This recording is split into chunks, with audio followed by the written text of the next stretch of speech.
to just sort of be okay with things, the acceptance also that comes with that, that has a lot to do with us not insisting of needing to take credit for all of this, okay? One of the main functions of the ego is to internalize successes and to externalize failures, all right? Let this reverberate a little bit. Internalize successes, externalize failures, right? So in other words, when things go well, you know, the ego goes, ha, ha, ha, I told you so. I knew this was right. Or a new idea pops in, or inspiration or whatever. I did this, you know, this is my idea. This comes out of me. This is so cool.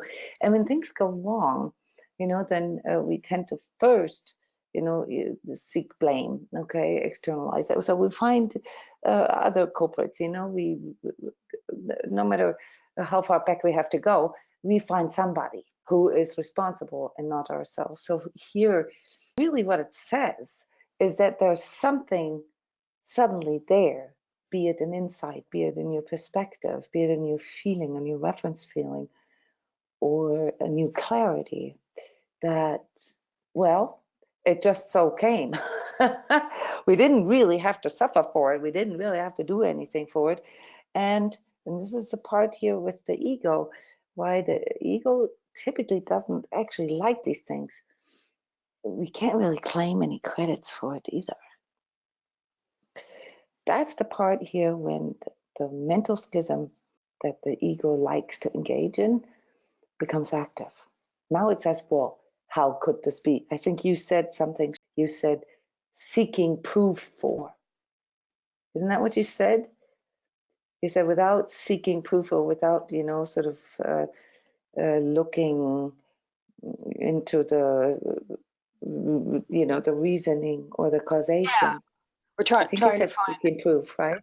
Trying to make it mental, I think, would be a good way. Proof makes sense, but yeah, looking for the answer, trying to fix it that doesn't need to be fixed. Yeah, and then trying to explain it, right? It's like, it's sort of finding the justification in retrospect, right? So that the ego can claim it.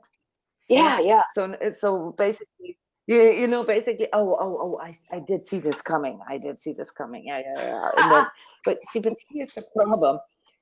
This is exact, and I mean, guys, get a good laugh out of this, because this happens to all of us in both directions, either in the direction of beating ourselves up and or doubting ourselves, or regrets, or grieving, or you know, those kind of lower vibratory things, or in regards to specialness, superiority, or the control and power.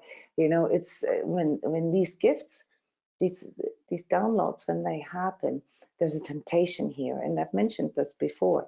This temptation is about us wanting to take credits for all the good things that happens in our life, okay?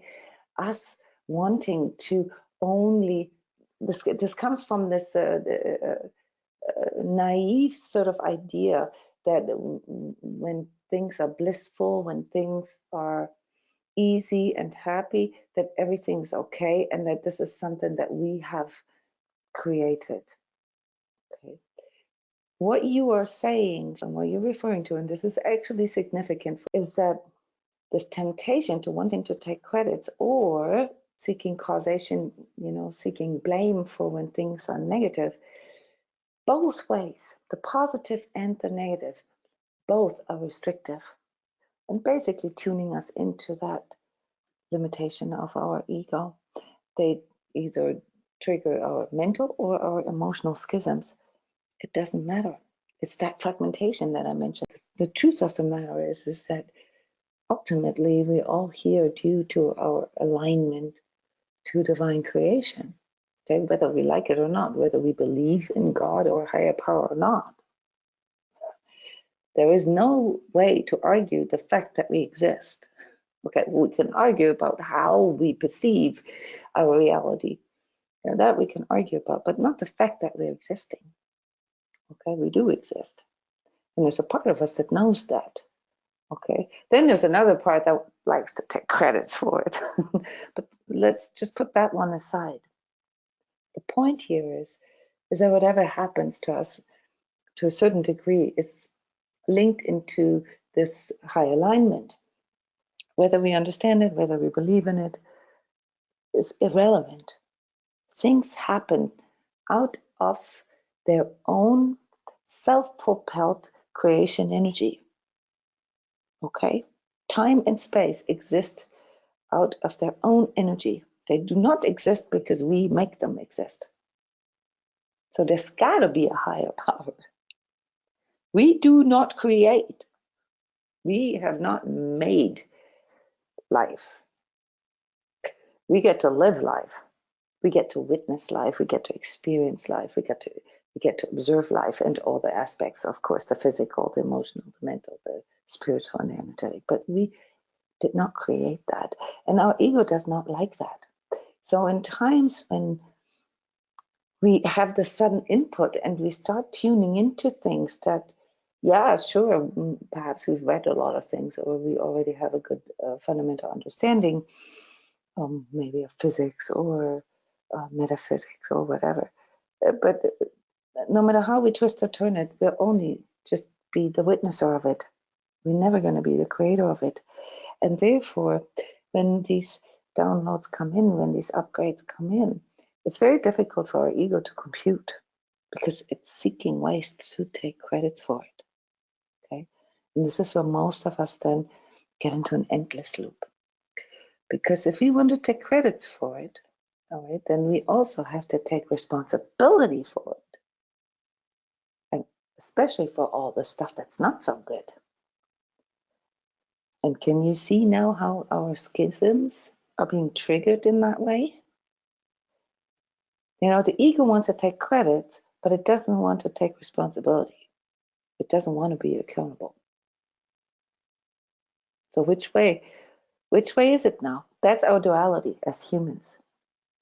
And this duality we can overcome by basically admitting to ourselves, recognizing that we don't create shit. You know, oh, that happens out of its own alignment to divine creation, not because we make it happen. So we might as well just let go and understand that everything is perfect the way it is. And to get to that place that everything is perfect the way it is, that nothing needs to be controlled, nothing needs to be manipulated, nothing needs to be worried about, nothing needs to be improved, which is a higher vibratory concept. It's a concept of abundance. All right. We run into the problem that the ego cannot take credits for that. So the short version of this is, if you really want to tune into abundance, if you really want to tune into what this higher potential, this higher power in you can do for you, what it can unfold for you, you got to let go of the idea that, number one, you're creating things, and number two, that there's a right or wrong. There is no right or wrong. When you can let that go, you can detach from that duality within, which only exists due to the ego in us, okay? That is bound to our physical, that is bound to our emotions, bound to our mind. It is bound to it because with our physical dying, it dies. And therefore, it tries to find ways to out-vibrate death, which we all know is not possible. So our ego's duality in the end is inevitable. It's like I don't know, it's like an ant, trying to dominate the world. Okay? It's ridiculous. It's pathetic almost. But we spend the majority of our time, of our life, and our energy, for the most part, in that dualism, in that inner conflict. What you guys are feeling and what you're perceiving as a download is nothing but this steady increase now of higher vibratory frequencies, higher vibratory resonances manifesting on this planet.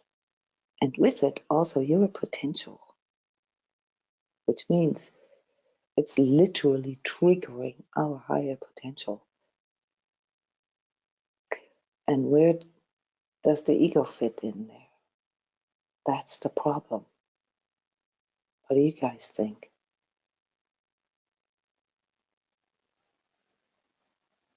Anybody, any sort of spontaneous thoughts or feelings on that, where the ego fits in with a higher vibratory alignment, higher vibratory manifestation energies? That's correct on that. It doesn't fit in at all. And we all know what happens if we threaten our ego with abandonment. That doesn't really go well. Okay, so we, and this is, I'm saying we here because we are a community of people who have dedicated themselves to transcending these dualities, these ego dualities. Okay, all the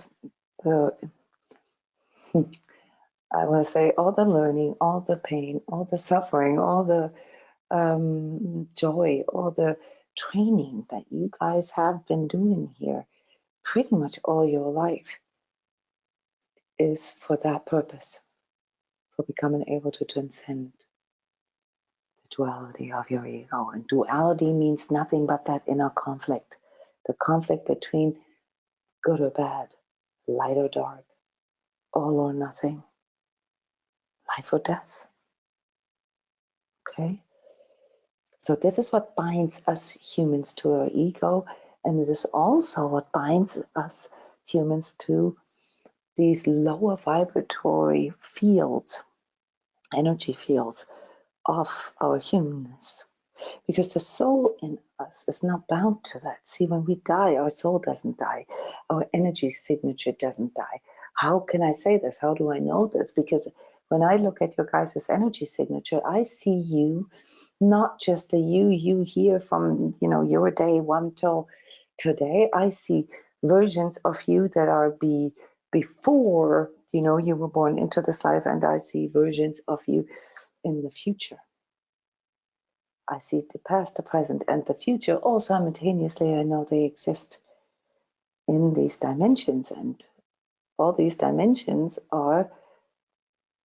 they're not bound to time and space. Therefore, the perception of life as our ego sees it is merely an illusion. It's merely a virtual reality. If you're listening to this, this means you have made a choice long time ago. Your true self, your higher self has made that choice long time ago, that prompting that you've received to go deeper. Okay, we may not feel all successful in all areas, in implementing and embodying our true self, but we can feel that calling. We can feel that prompting. Okay, and this is now. The temptation is that when things go well, that we feed our ego, and when things go bad, that we feed our ego. We feed our ego too. It's both ways. Okay, yeah. If we can let go of the whole thing, is happening due to what I, me, do, decide, blah, blah, blah.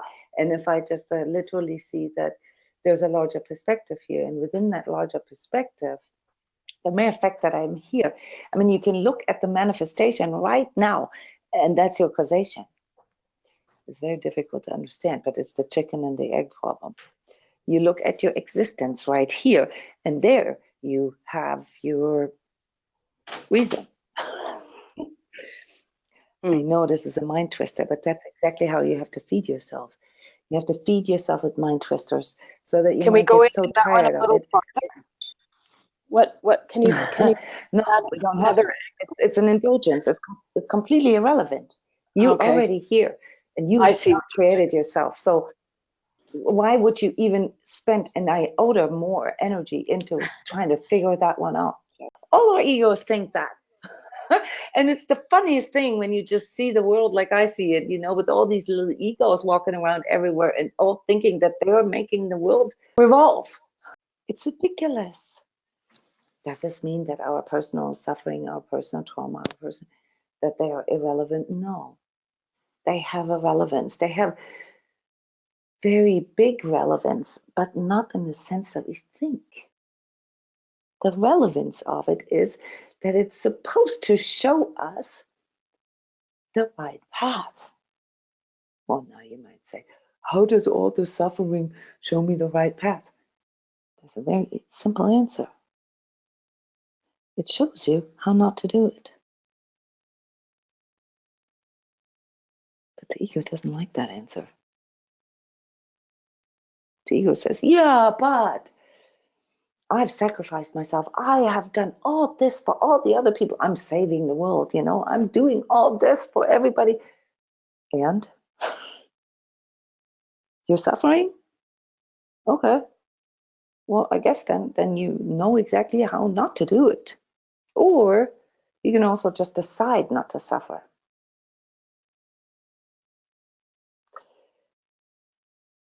Can you guys follow me here? It's a feeling thing, guys. It's a high vibratory concept, so obviously when you're stuck in fear and anger and pain, it's very difficult to see or hear any sense in what I'm saying. But those of you who already have that prompting, you can feel the truth in that. Even if your mind is trying to figure this out, you can't figure this out. The mind is not the tool that allows you to make any sense of that. It is that other part. It is exactly that part that you guys were commenting on. That part in you that now resonates with something higher, with something that isn't even of your own making. Oh, darn. Yes, guys. What is going on right now is this, and it's unfolding right in front of our eyes, is human evolution. And we came here to witness this consciously.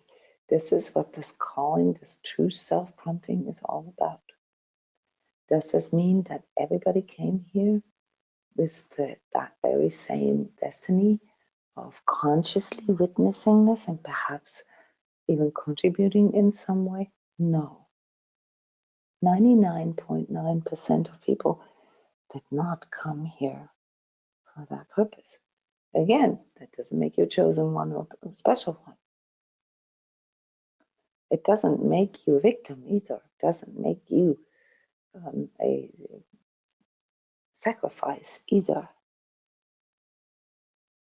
But I can assure you that those of you who can make just a little bit of sense or see a little bit of sense in what I'm presenting to you here and what we are sharing and discussing, that this is what you came here for. And Robert, what you said, that you feel this true purpose knocking on your door, and Annette, what you were saying about,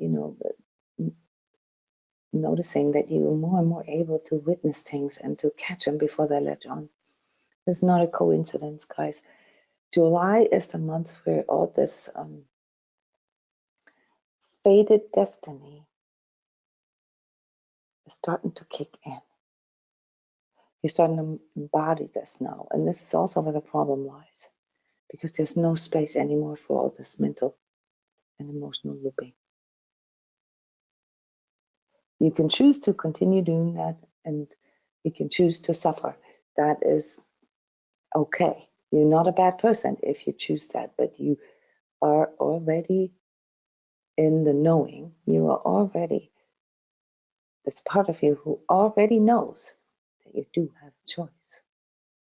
So if you continue what is no longer needed, what is constricting you, what is toxic, what is not conducive for you, what is degrading for you, you got to get the heck out of there. Because the way this is continuing here, this evolution that I mentioned, is that there will be less and less space for that. You guys are getting downloads because you resonate on that frequency that this upgrade is coming in at, which means it's already predestined. You choose to suffer is merely you choose to resist it, like Amanda said. And I can tell you guys stories about resisting my own destiny, because this is pretty much what I have been doing for almost 30 years. I would have rather shot myself than calling myself a healer. When I was in college and, you know, did all this big rah-rah around becoming a scientist and all that, a healer was like absolutely the worst and lowest thing that I could think of for myself. Okay, created 30 years of suffering to resist the fated destiny in me, my true purpose. But the problem with that is that you cannot really feel that until you dedicate, until you devote yourself to your true purpose. Then it becomes as clear as day. I'm like, dang, I can't believe I resisted this. And how can you reconcile that? Simple. You simply couldn't see it before. You simply couldn't feel it before. You simply weren't ready yet. So my tip for you is that if you're beating yourself up over still, you know, struggling with choices in your life that you kind of already know you have to make anyway, but you don't feel ready yet, or you still are too afraid, is to say to yourself, well, I'm going to do it one day anyway. I might as well do it consciously, because if I wait till my destiny more or less forces me to do it because it's already there anyway, in other words, something that I mentioned last month, waiting until the big drama occurs, just so that your ego has a good reason why you finally had to quit that job or move out of that house or get divorced or start your life or stop pretending being somebody that you're not, or start allowing yourself to be true to your own emotions, or start enforcing your boundaries, start expressing your needs, start communicating your wants, start living in truth. You predestined for doing that one day anyway. So if you guys are asking me, it's totally up to you. That is your free will, you know, to devote yourself to it today or next lifetime. But it's your destiny. It's your purpose anyway. That is your soul contract with yourself. That is the promise that you've made to yourself. You know, your true self, your soul self, and the divine. Okay, so it's going to happen anyway. It's just a matter of like how you perceive the path until you finally allow yourself to be and to live your life as a true self, to embody your true self fully. We're going to try our best here to support you in your personal process. So thank you very much for coming and for contributing. Love you guys. Tune in and share the video. Bye-bye.